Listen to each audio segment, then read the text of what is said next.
TV9 বাংলায় আপনাদের স্বাগত। আর আজকে আমাদের স্টুডিওতে কোয়েল মল্লিক। কোয়েল, আমি প্রথমেই যেটা তোমাকে বলবো যে এই যে স্বার্থপরের সাকসেস, আমি ধরে নিচ্ছি যে আজকে আমাদের কথোপকথনটা সেটা নিয়েই হবে। মহিলা ক্রিকেট টিম বিশ্ব চ্যাম্পিয়ন হয়েছে আমাদের ভারতের হয়ে, হ্যাঁ।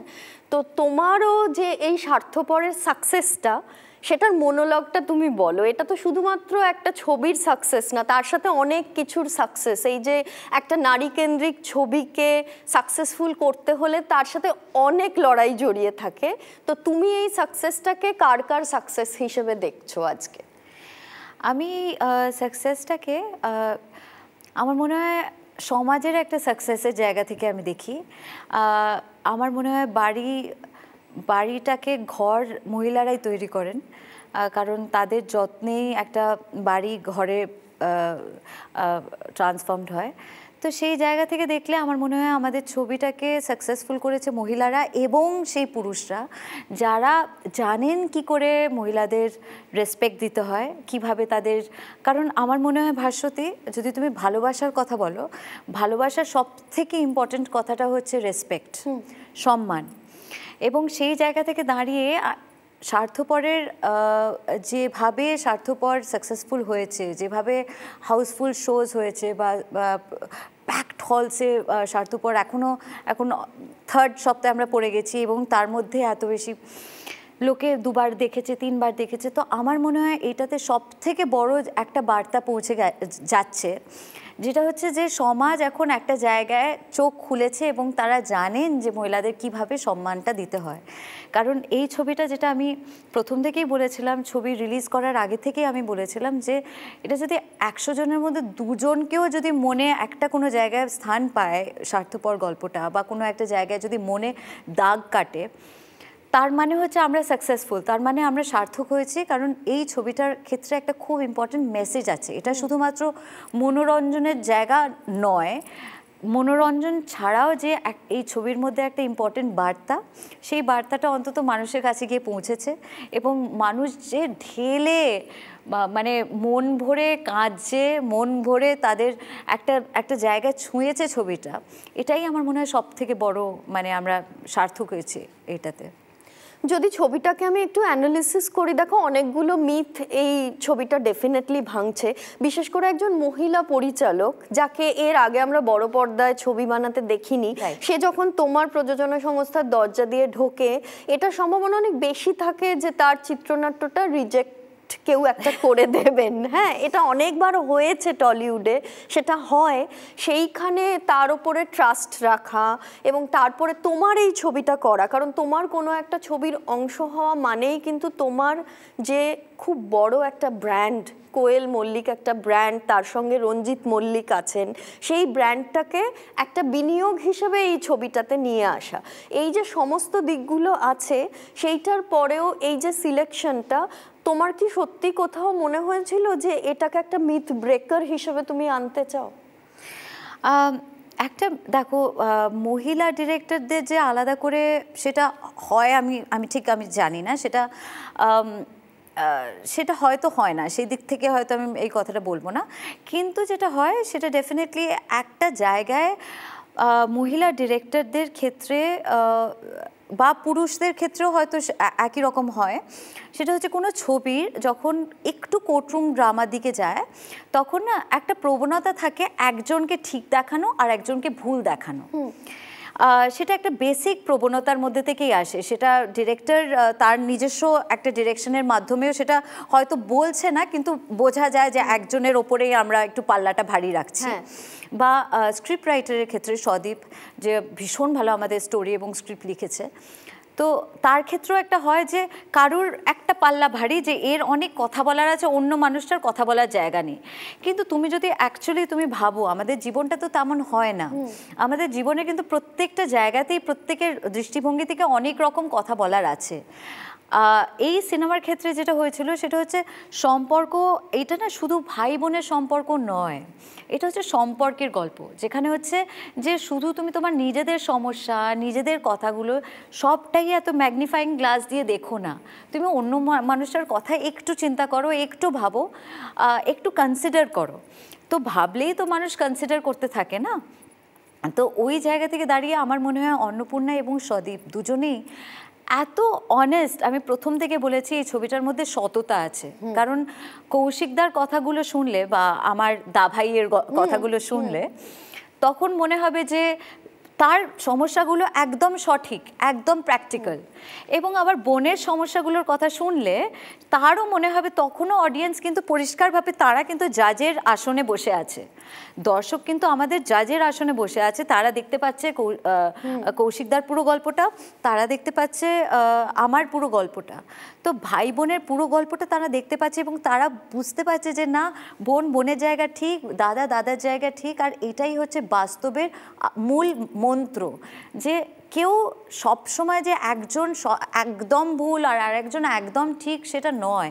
হতেই পারে দুজনের কথাগুলোর হয়তো কিছু কিছু জায়গায় অমিল থাকতে পারে, কিন্তু মেলার জায়গায় হয়তো মিলতেও পারে।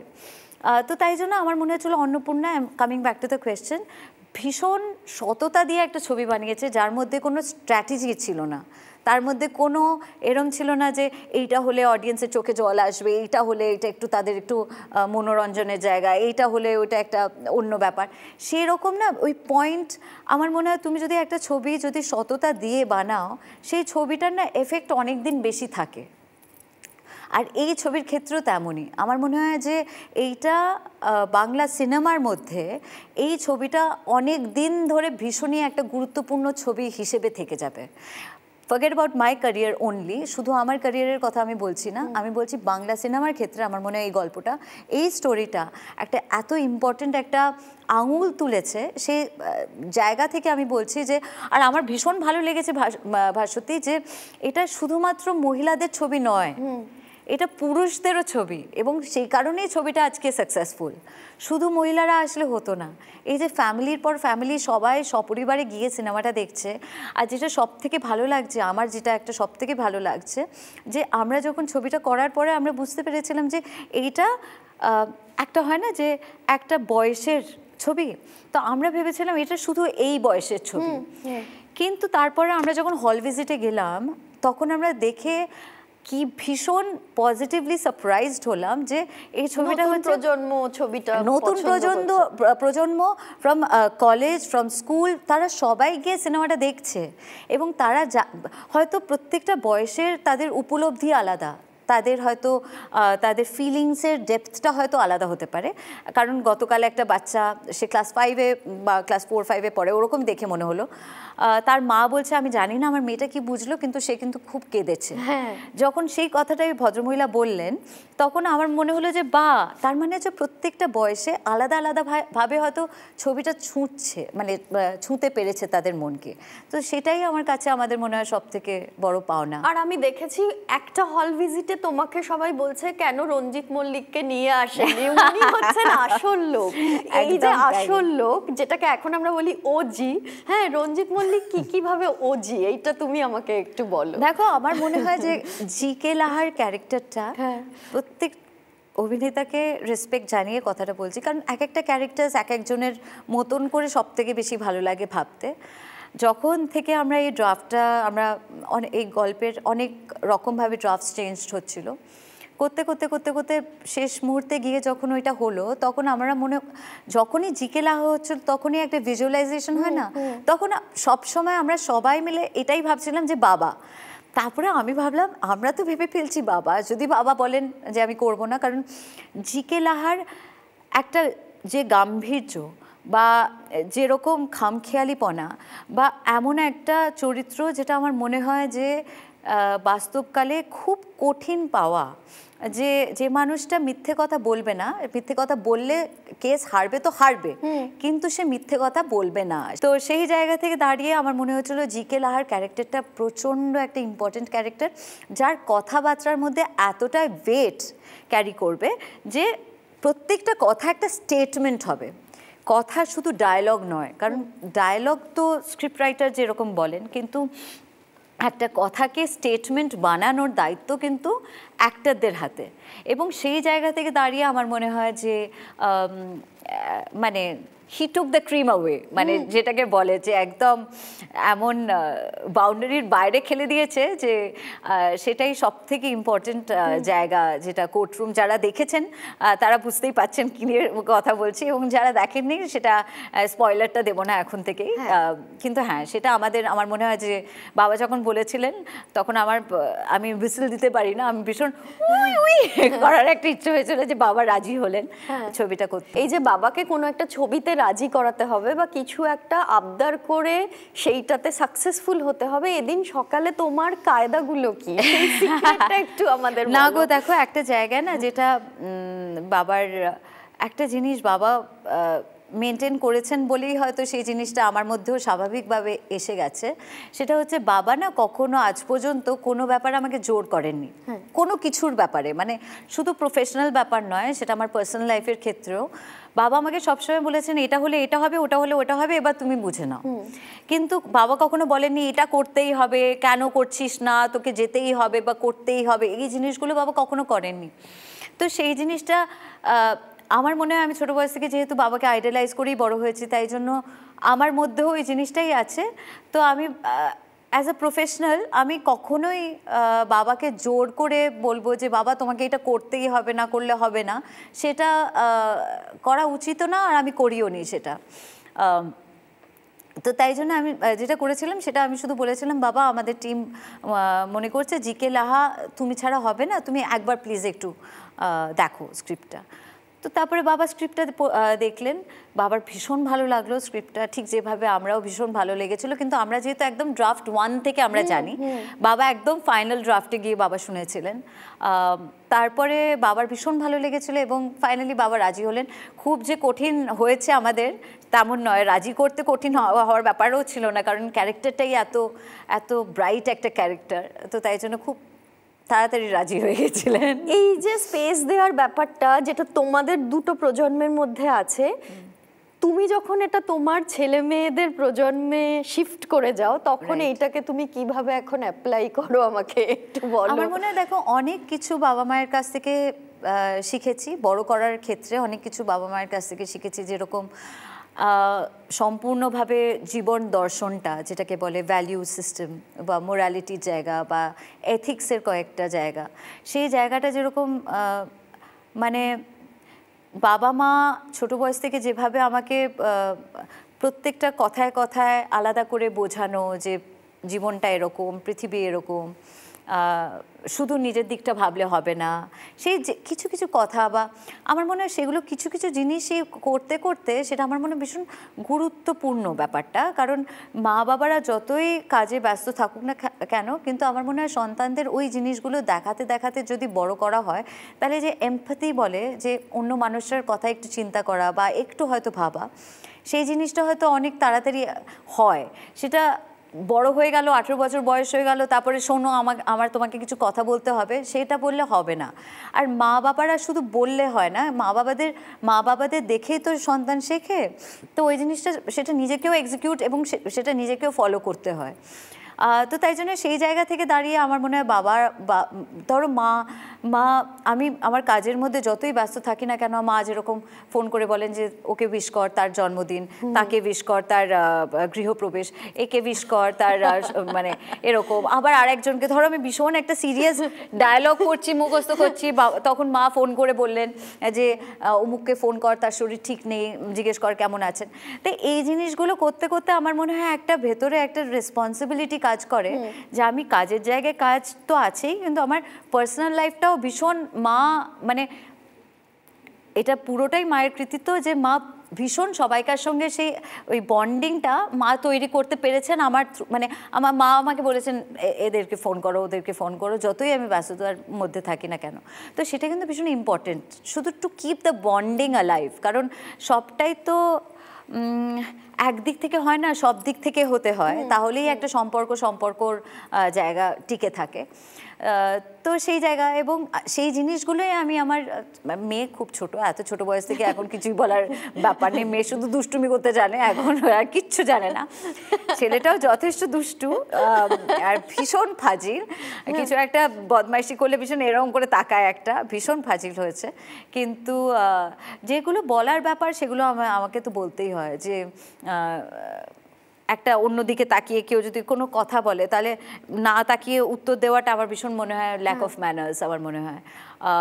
বা কিছু কিছু ক্ষেত্রে গ্রিট করা, কেউ মানে সাপোজ আমার শ্বশুরমশাই এলেন সকালবেলা, ও হয়তো কিছু একটা নিয়ে ব্যস্ত আছে, শ্বশুরমশাই এলেন, গ্রিট করলেন কবিরকে, তারপরে কবিরও যে মানে হয় না গুড মর্নিং, কেউ একটা জিজ্ঞেস করলো কেমন আছো, তোমাকেও উত্তর দিতে হবে কেমন আছো, আর আমি ভালো আছি, আপনি কেমন আছেন। বা তো এই জিনিসগুলো আমার মনে হয় সেটা না ছোটো বয়স থেকে শেখাতে শেখাতে একটা ফিলিং হয় যে আমাকে যেরকম সেই ভদ্রলোক জিজ্ঞেস করছেন আমি কেমন আছি, মানে আর আমারও I have to take care of the other person, আমাকেও সেই কেয়ারটা নিতে হবে। কারণ এখন লাইফে আমার মনে হয় সব থেকে ইম্পর্টেন্ট হচ্ছে কাইন্ডনেসটাকে শেখানো, বাকি সব জিনিস যা হওয়ার হবে ভবিষ্যতে, তাদের নিজেদের ভবিষ্যৎ, তাদের নিজেদের ডেস্টিনি।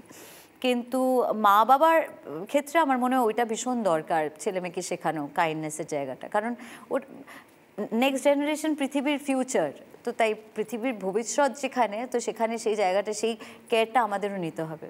একটা কথা তুমি আমাকে বলো, যে এই যে অভিনয়ের দুনিয়াটা, হ্যাঁ, এখানে যখন কোনো মেয়ে কাজ করতে আসেন, আমরা অনেক সময় শুনি যে একটা নিরাপত্তার একটা অভাব রয়েছে, অনেক কিছু ইনসিডেন্ট এরকম আমাদের কাছে আসে যেটা মনে হয় যে এই দুনিয়াটাই এরকম যে যেখানে নিরাপত্তার অভাব রয়েছে, বা একজন মেয়েকে কাজ করতে এলে হয়তো অনেক ধরনের কম্প্রোমাইজ করতে হতে পারে, যেটা একদম কাম্য নয়। কিন্তু তোমার জীবনটা একদম অন্যরকম, এবং অবশ্যই তুমি যে বাড়ি থেকে এখানে এসছো সেটা ভীষণ বড় একটা সাপোর্ট। তুমি যখন এই পুরো জিনিসটার মধ্যে দিয়ে গেলে, নিজে অ্যানালিসিস করলে, তোমার মেয়ে যদি নায়িকা হতে চায় তোমার বক্তব্যটা কি হবে, বা তুমি এই জিনিসটাকে কিরমভাবে দেখো?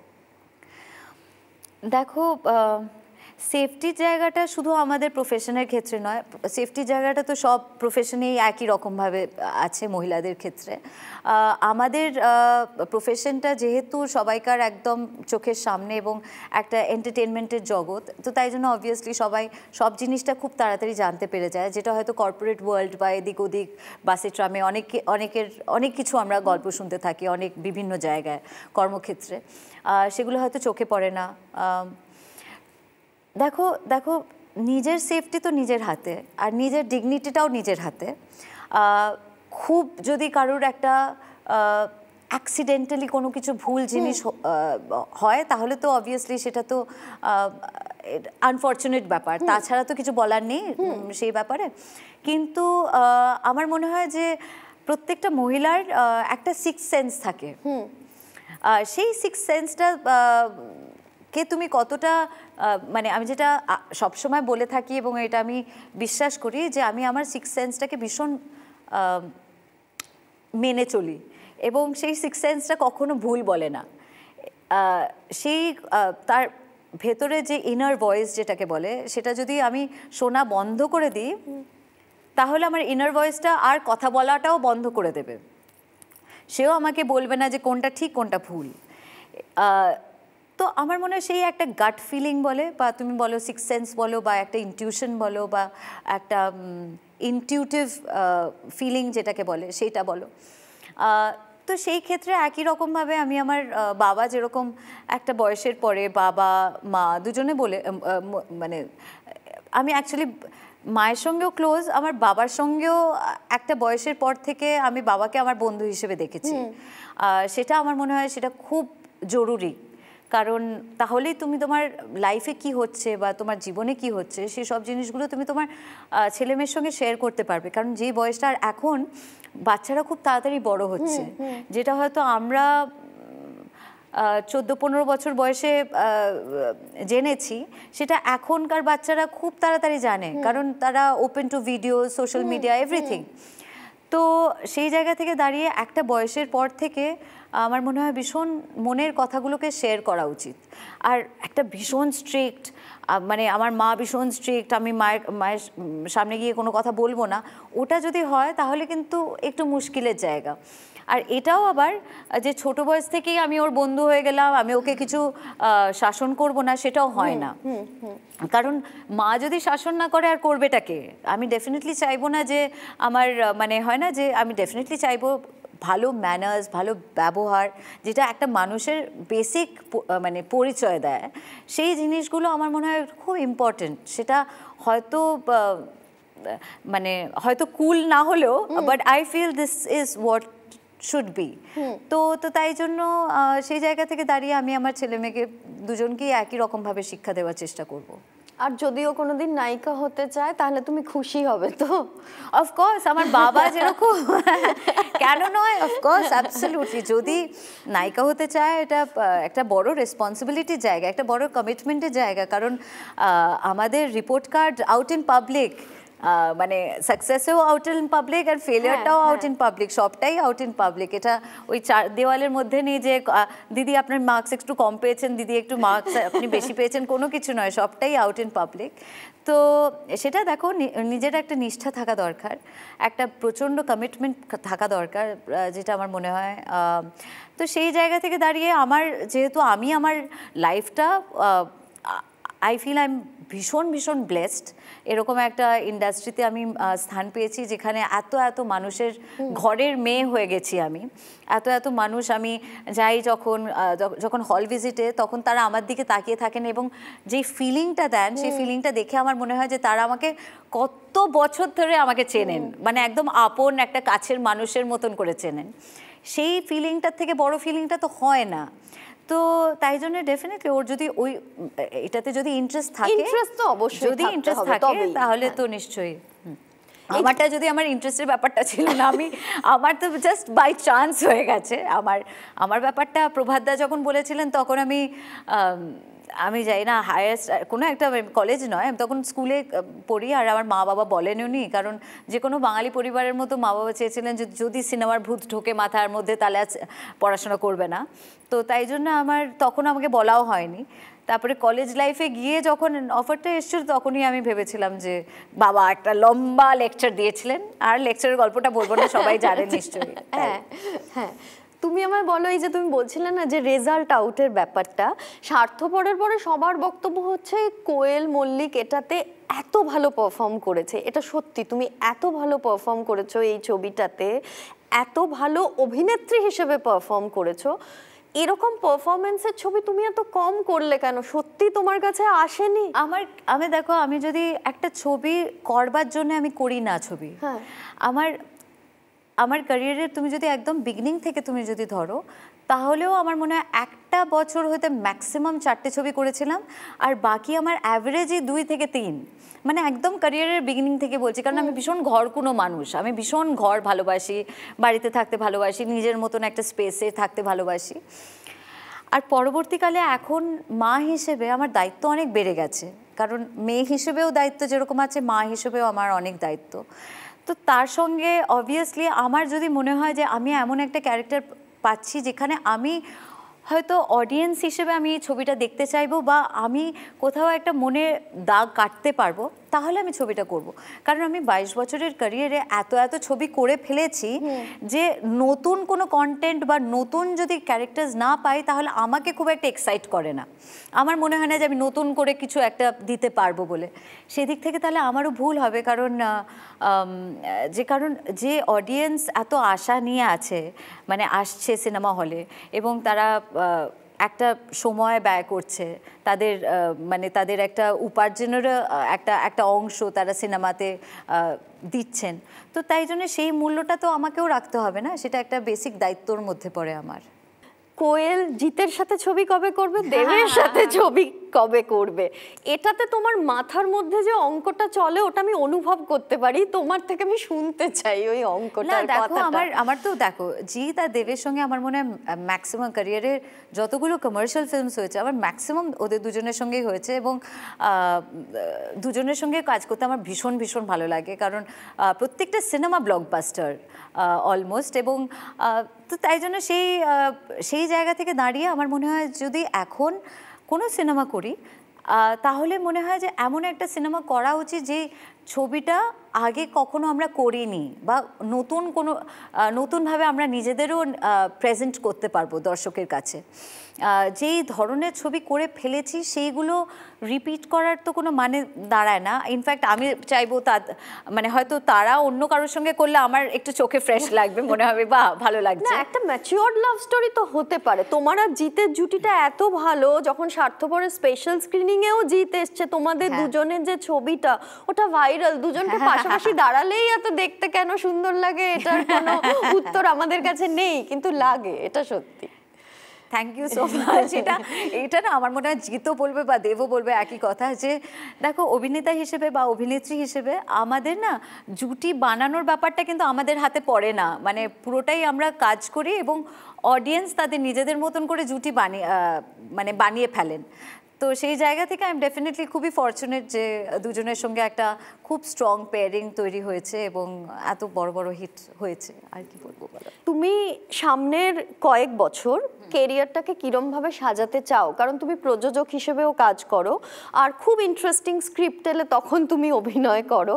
এখন মাথার মধ্যে কি আছে? আমি না ভাস্বতী, আমি জেনারেলি হয়তো আমি মানুষ হিসেবে ভীষণ স্পিরিচুয়াল বলে আমি না প্ল্যান ওরমভাবে করি না। আমার মনে হয় বিগেস্ট প্ল্যানার তিনি, তো তাই জন্য আমি যদি প্ল্যান করি তাহলে উনি বলবেন এই দাঁড়া তুই প্ল্যান করছিস, দাঁড়া আমি তোকে দেখাচ্ছি, করে প্ল্যানটা উনি চেঞ্জ করে দেবেন তার নিজের মতন করে। তো তাই জন্য আমি প্ল্যান করি না। আমার মনে হয় যেটা আমি পাচ্ছি সেটা আমি সেই মুহূর্তের জন্য খুব এনজয় করি, এবং আমার মনে হয় যে একটা ধরো তুমি যদি আমাকে জিজ্ঞেস করো স্বার্থপরের ক্ষেত্রে, তাহলে একটা দায়িত্ব তো ডেফিনেটলি বেড়ে যায়। তো দায়িত্ব বেড়ে গিয়ে মনে হয় যে পরের ছবিটা আর কী রকমভাবে করা যায়। যেরকম ধরো আমার নেক্সট ছবি রিলিজ আছে, সেটা হচ্ছে মিতিন মাসি, মিতিন একটি খুনির সন্ধানে। তো সেই ছবিটা রিলিজ পাচ্ছে ডিসেম্বরের এন্ডে। ওইটার ব্যাপারে আমি ভীষণ এক্সাইটেড, কারণ ওই ছবিটা মিতিন, আর মিতিনের একটা অন্যরকম ফ্র্যাঞ্চাইজির একটা অন্য রকমের মজা, একটা এক্সাইটমেন্ট। কিন্তু তাছাড়া ধরো এখন যেসব গল্প শুনছি বা যেসব কন্টেন্ট নিয়ে ভাবছি, সেইগুলোর মধ্যে এখন খুব তাড়াতাড়ি বলাটা ভুল হবে, কারণ ডেভেলপ করতে গিয়েও না অনেক সময় একটা ব্লকেজ আসে, মনে হয় যে আর হচ্ছে না। একটা গল্পের হয়তো একটা নাটশেলে একরকম ছিল, কিন্তু তারপর যখন ডেভেলপ করতে গিয়ে মনে হয় যে সেটা আর সিনেমা হওয়ার কথা নয়।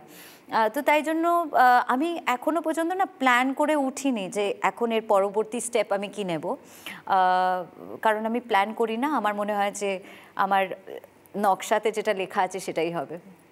আচ্ছা, থ্যাংক ইউ সো মাচ আমাদের স্টুডিওতে আসার জন্য। Thank you so much Bhaswati, invite করবার জন্য। আর ভীষণ কনগ্রাচুলেশন, কারণ তোমার ছবিটা যখন এসছে তখন কোনো বড়দিনের ছুটি ছিল না, দুর্গাপুজোর ছুটি ছিল না। ইনফ্যাক্ট এটাকে বলা হয় সব থেকে ডালেস্ট পিরিয়ড, কারণ জাস্ট পুজো কেটে যাওয়ার পরে এই সময়টা সিনেমা রিলিজের জন্য বলা হয়, কারণ সবাই তো আবার কাজে ফিরে যায়, আবার তাদের নিজেদের মতন করে ব্যস্ততা শুরু হয়ে যায়, জীবনের কোনো ছুটি থাকে না। তো এটা হওয়ারই ছিল, কারণ এটা ভাইফোঁটার সময়। কিন্তু হ্যাঁ, সেই জন্য এটা একটা ভীষণ মিথ ব্রেকার ছবি, আর সেই জন্য অনেক বেশি congratulation. Thank you so much. আর আমি আমার আন্তরিক ধন্যবাদ জানাবো প্রত্যেককে যারা এই ছবিটাকে সুপারহিট করেছেন, এবং তাদের জন্যই দেখো আমরা যা করি তাদের জন্যই করি, এবং এই ছবিটা এতটা সাকসেস পেয়েছে এবং এতটা সফল হয়েছে শুধুমাত্র তাদের জন্য। এইটুকুন বলতে পারি যে এখান থেকে আমরাও আরেকটু বেশি সাহস পেয়ে গেলাম এই ধরনের গল্প আরও বেশি করার জন্য।